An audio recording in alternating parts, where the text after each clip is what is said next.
Nous sommes aujourd'hui avec Raphaël Jacquelin pour parler de la rencontre avec soi-même, mais aussi de la manière dont on rencontre la vie et dont la vie nous rencontre quelque part. Bonjour. Bonjour Marine. Pour parler de ça simplement, en fait, on peut échanger déjà un petit peu sur le thème qui est proposé ici, sur ce dont il s'agit en fait dans ce travail-là. C'est toujours délicat d'en parler en quelques mots. Et si j'ai quelque chose à exprimer par rapport à ça, c'est cette rencontre avec soi, c'est effectivement cette rencontre avec ce qui est tant attendu de manière inconsciente dans notre vie. C'est-à-dire que pour marquer un peu les choses, la plupart des gens cherchent dans leur vie et cherchent sous toutes les formes que ce soit quelque chose en commun. Et je vous invite à juste reconnaître ça, en fait, à reconnaître ce qui est cherché à travers tout ce qu'on vit dans notre existence, en fait. Que ça soit dans la relation, que ça soit même dans la matérialité, que ça soit dans le travail qu'on fait, dans ce qu'on porte en nous, dans ce qu'on cherche à vivre. Voilà. Et comme tout ça, en fait, ça parle fondamentalement d'une chose, ça parle de bonheur.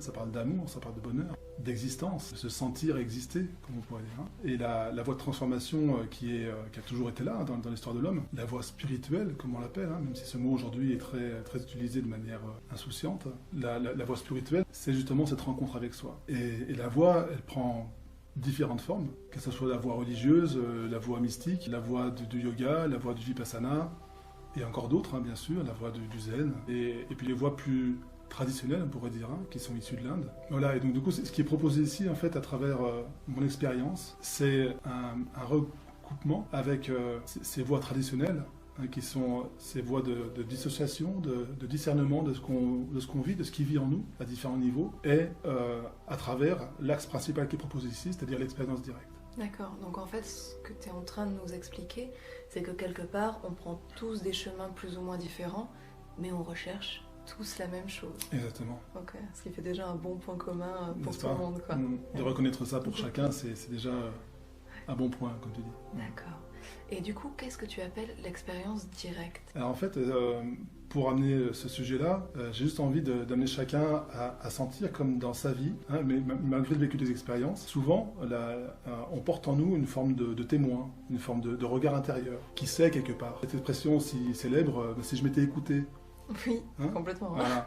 Donc il y a quelque chose en nous qui sait, qui a toujours été là quelque part, qui a toujours été là en fond, voilà. Mais qui reste en fond, qui reste endormi, qui reste un peu anesthésié quelque part. Et en fait, ce petit lien qui est là, plus ou moins inconscient, mais surtout inconscient, il est accessible très facilement aujourd'hui dans notre sphère du temps qui est la nôtre, et par un travail qui a été apporté en relation avec le ciel, et à travers l'intégration de ce travail dans mon expérience personnelle et dans l'approche spirituelle que j'ai, m'est venue vraiment cette évidence en fait dans mon expérience intime, de vivre ce que je suis, et de ne pas chercher ce que je suis. Ce qui est déjà là, en arrière-plan, en fait, c'est très accessible. Et c'est un grand changement, ça, aujourd'hui, et on peut en parler un petit peu là. Il y a beaucoup de voies, à part quelques voies qui sont vraiment spécifiques, mais la plupart des voies spirituelles, elles promettent un état de bonheur, un état d'être, un état profond, à l'issue d'un certain travail. Alors, je ne suis pas en train de dire ici qu'il n'y a pas de travail à faire, au contraire,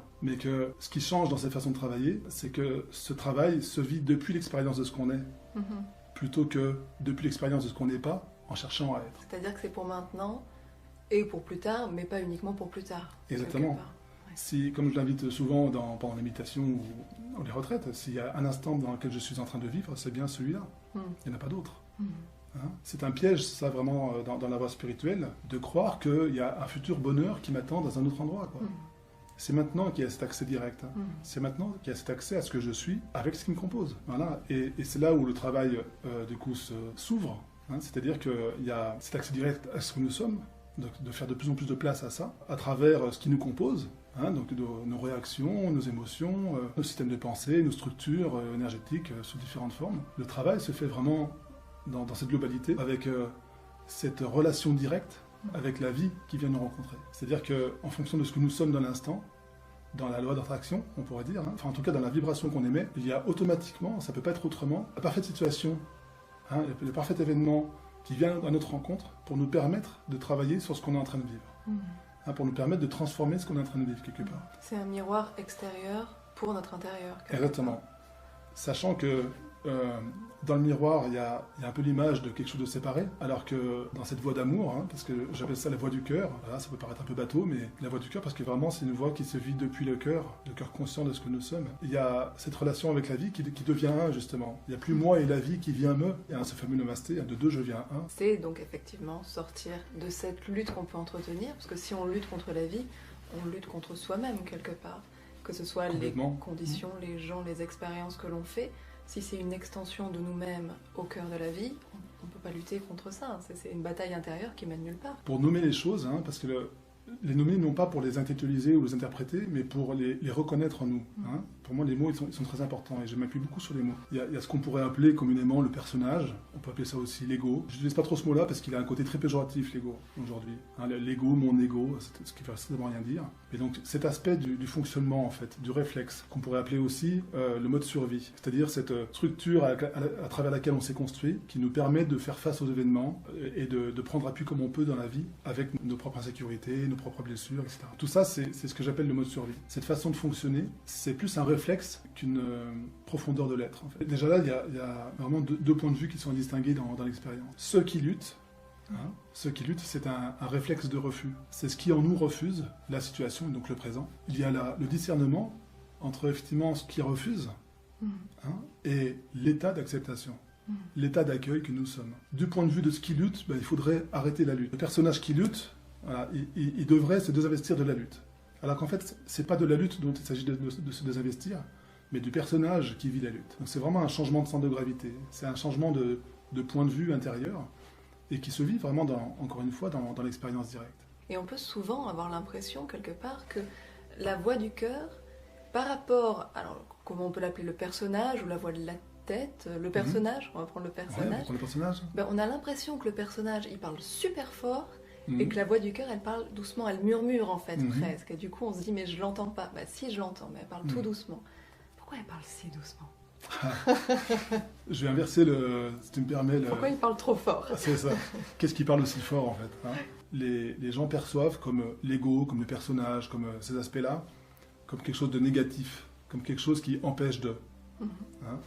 Comme quelque chose en gros qui ne devrait pas être là, parce que c'est l'ego, parce que c'est pas bien, parce que c'est pas ce que je suis, etc. etc. L'approche qui est là, elle est complètement différente. Et c'est là où justement il y a cette notion du cœur qui rentre en jeu. Si on regarde nos luttes, notre refus, nos tentatives dans notre vie, ça parle toujours en arrière-plan de quelque chose qui cherche à se vivre. La tentative d'avoir un bon poste, la tentative, c'est un peu grossier, pardon, mais voilà, il faut bien en parler, la tentative de faire une rencontre, etc. etc. Si vous regardez bien, en fait, derrière cette tentative, il y a une attente. Et cette attente, elle parle toujours de la même chose. Elle parle d'amour. Besoin de reconnaissance, un besoin d'être aimé, un besoin de se reconnaître, mais qui est complètement enfoui et confondu dans cette tentative. Donc en fait, on est complètement embarqué dans la tentative avec l'attente inconsciente d'amour. C'est-à-dire que en ne se trouvant pas à l'intérieur, on se cherche. Exactement, tout à fait. Et c'est ce qui fonctionne dans la tentative, ce qui fonctionne dans cette tension extérieure, en fait, c'est ça que j'appelle, qui est inclus dans ce que j'appelle le mode survie. C'est-à-dire, c'est cet aspect de moi qui tente de vivre ce que je suis, qui tente de rechercher à l'extérieur ce que je suis, mais sans savoir. Et là, on parle plus de point de vue du mental. Et ce mental qui est un fonctionnement, c'est pas mon mental, c'est ce mental, c'est-à-dire ce fonctionnement qui, si on regarde bien, avec un peu de recul, avec un travail justement qui permet ça, refuse en permanence l'instant présent, l'instant qui est en train de se vivre. Le mental, il est sans arrêt en train de construire du futur qui n'existe pas, avec un passé qui n'existe plus. Il fait que ça, il fait que ça, il fait que ça. Et pourquoi il fait ça, le mental? Et pourquoi ça crie si fort, tout ça? Ça crie si fort parce que le présent, du point de vue de ce qui s'est construit à travers le mental, est juste insupportable. Ok, donc il hurle, il faut se concentrer ailleurs, quoi. Il faut se concentrer ailleurs. Il évite en permanence le présent, parce que le mental, dans la structure de mode survie, comme je l'appelle, c'est une façon de le nommer ici. On pourrait le nommer différemment ailleurs, mais c'est une façon de le nommer pour permettre de le toucher. Le mental, c'est l'évitement du présent à travers la structure de mode survie, d'accord, à travers laquelle on fonctionne de manière inconsciente. Parce que la survie, ça parle bien de ce que ça parle d'urgence à vivre avec derrière un aspect douloureux, quoi. Et donc le mental, il évite le présent, parce que de son point de vue, le présent, il touche la douleur. Pourquoi il touche la douleur, ce présent? C'est une croyance du mental. Ok, donc il croit que ça va faire très mal, donc il veut pas y être, mais en contrepartie, il y est pas, donc il peut pas savoir si ça fait mal ou pas. Exactement. Et on est complètement identifié à ça, en fait. Hein.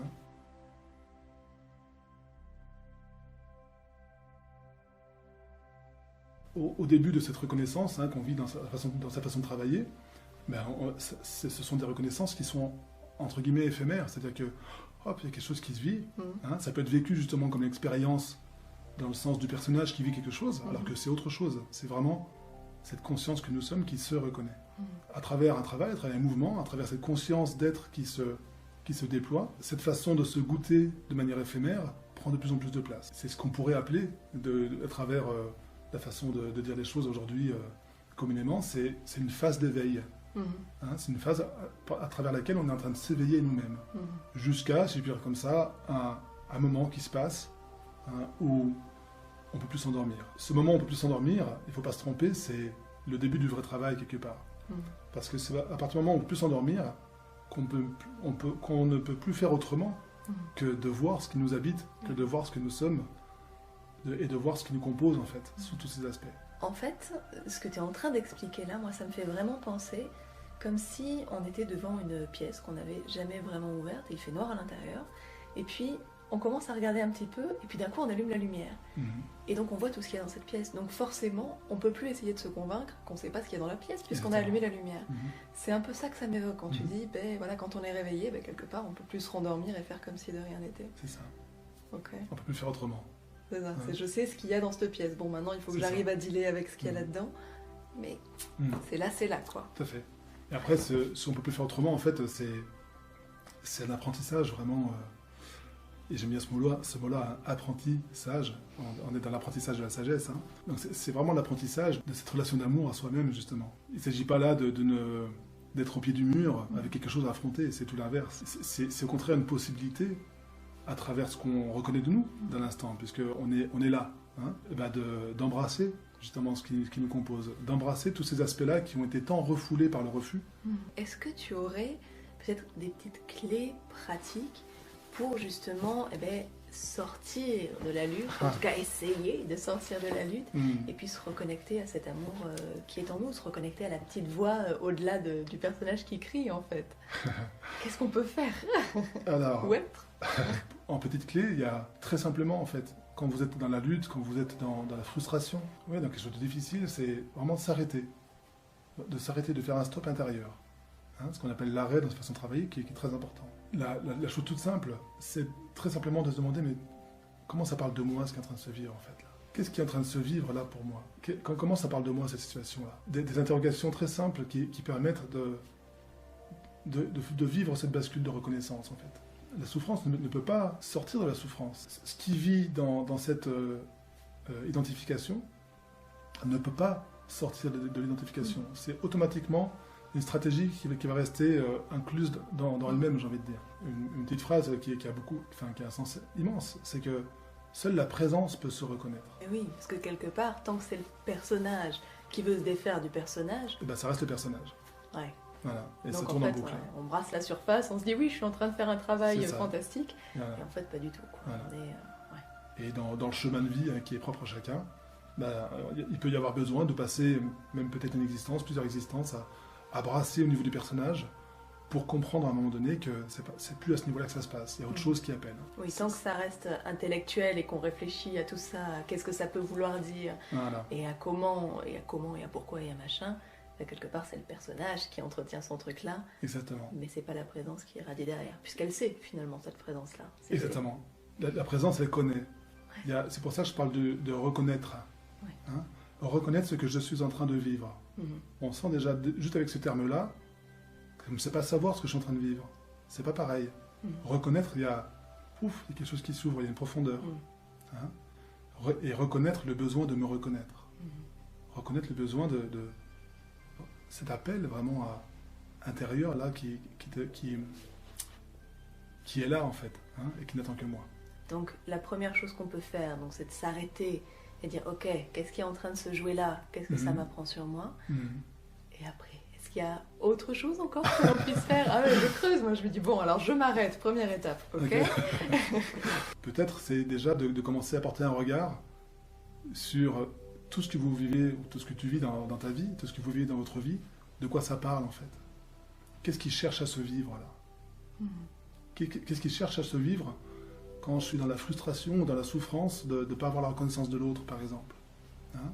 Quand l'autre ne m'aime plus, quand l'autre me rejette, quand je me sens abandonné, etc., etc.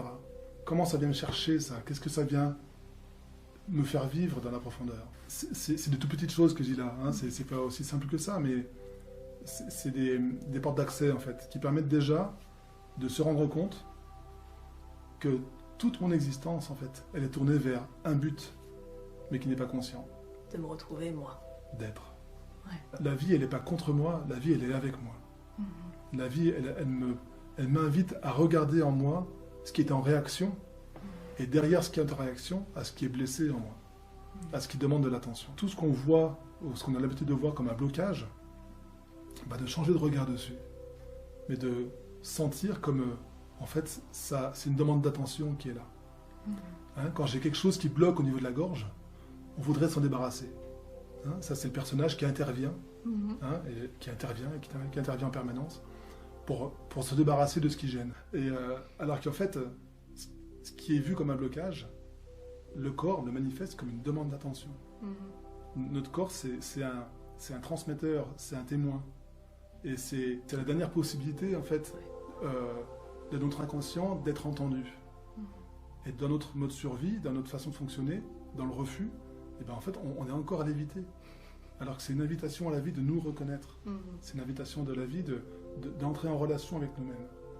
Donc si, parmi les moyens que tu demandais tout à l'heure de comment faire dans notre vie, déjà de manière autonome, ben c'est de vraiment changer de point de vue. La vie, elle n'est pas contre nous, elle est avec nous. Et de permettre cette rencontre, justement, d'oser cette rencontre, d'oser embrasser ce qui nous arrive, plutôt que de le refouler. Ouais. Merci beaucoup pour cet échange. Merci à toi, Marine, vraiment, pour ton intérêt. Avec plaisir. Et pour permettre d'ouvrir cette magie de la vie, comme je l'appelle, on ouvre autour de nous. Voilà. Et puis, bon, il y aura plein de sujets encore à évoquer, si j'ai bien compris. C'est ça, si tu as envie, avec grande joie. Ça marche. Merci beaucoup. Merci à toi.